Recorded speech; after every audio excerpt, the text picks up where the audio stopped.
in The Edge of Evolution, I consider the question of, well, how far into life does design extend? And the opposite way of looking at it is, how much can random changes plus selection really explain in life? Certainly can explain some things. And I argue that from molecular biochemical considerations, I argued that design had to extend down to the level of biological class.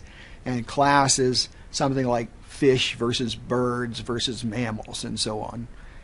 And I thought there was good evidence that random changes plus selection could explain species, maybe genus, but in between that, in between class, there's order and family and genus and so on. Science simply hadn't progressed far enough for a strong conclusion to be made. But that was 10 years ago, and science has made a lot of progress, and it's accelerating. And it turns out that I was right, that somewhere in that is the edge of evolution, but I think it's much deeper than the level of class. I think it actually goes down to the level of family, which is dogs versus cats and so on. So if that's correct, then the information needed to specify a dog, a generic dog versus a generic cat, had to have been intelligently arranged. And perhaps dog breeds or different kinds of cats could arise from these from the ancestor cats, probably by devolution, by breaking genes, and as we've seen in many cases, breaking genes could help. But I think that information is at least needed down to the level of family. And I think the more and more science knows and finds out, the deeper and deeper into life design is seen to extend.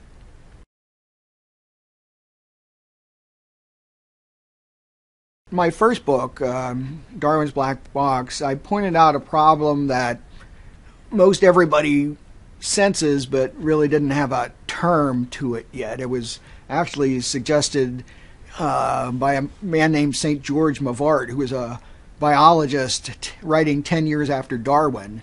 And he says, well, you know, yeah, Darwin's idea of variation and selection, it'll work, but with things like the eye can't see until it's got a number of parts with it. So he called that the problem of incipient structures.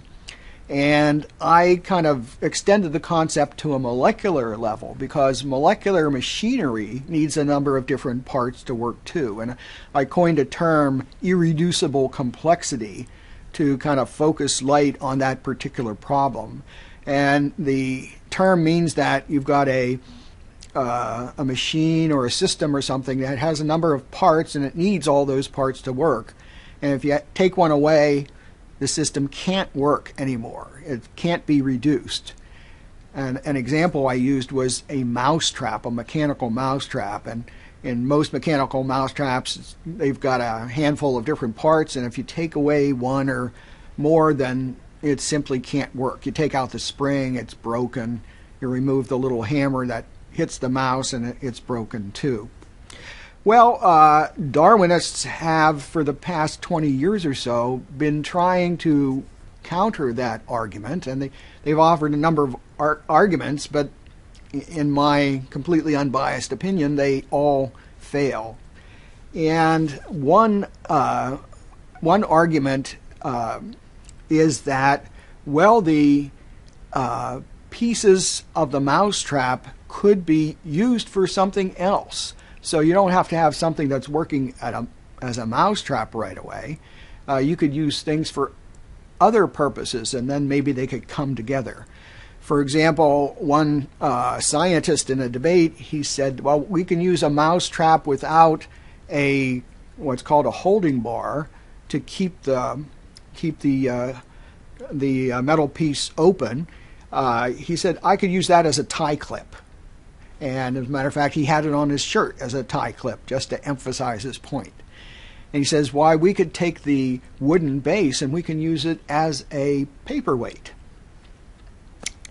And he said that this Behe fellow said that without all the parts, the mousetrap can't function. But look, these parts are doing different jobs. And that just really kind of distorts the argument. It's not that you can't use a piece of some complex machine as a paperweight. Anything can be a paperweight. The irreducible complexity concept says that if you take one away, you can't have a mousetrap anymore. You can't use that as a mousetrap. And in fact, that still holds. And even with that argument, it doesn't hold up, because in order to have parts that will later be put together into a mousetrap, you've got to have that future goal in mind. If you look at paperweights, none of them look like they're going to be used for a mousetrap base. If you look at tie clips on the internet, say, none of them are in the shape of a mousetrap, save for pictures of that guy who was given a talk with the mousetrap on his tie. So that's a big problem, is people, when they're imagining the evolution of things, they kind of use their intelligence to guide things along the way. But Darwin's theory is a radical theory. He says that no guidance, nothing like that is needed.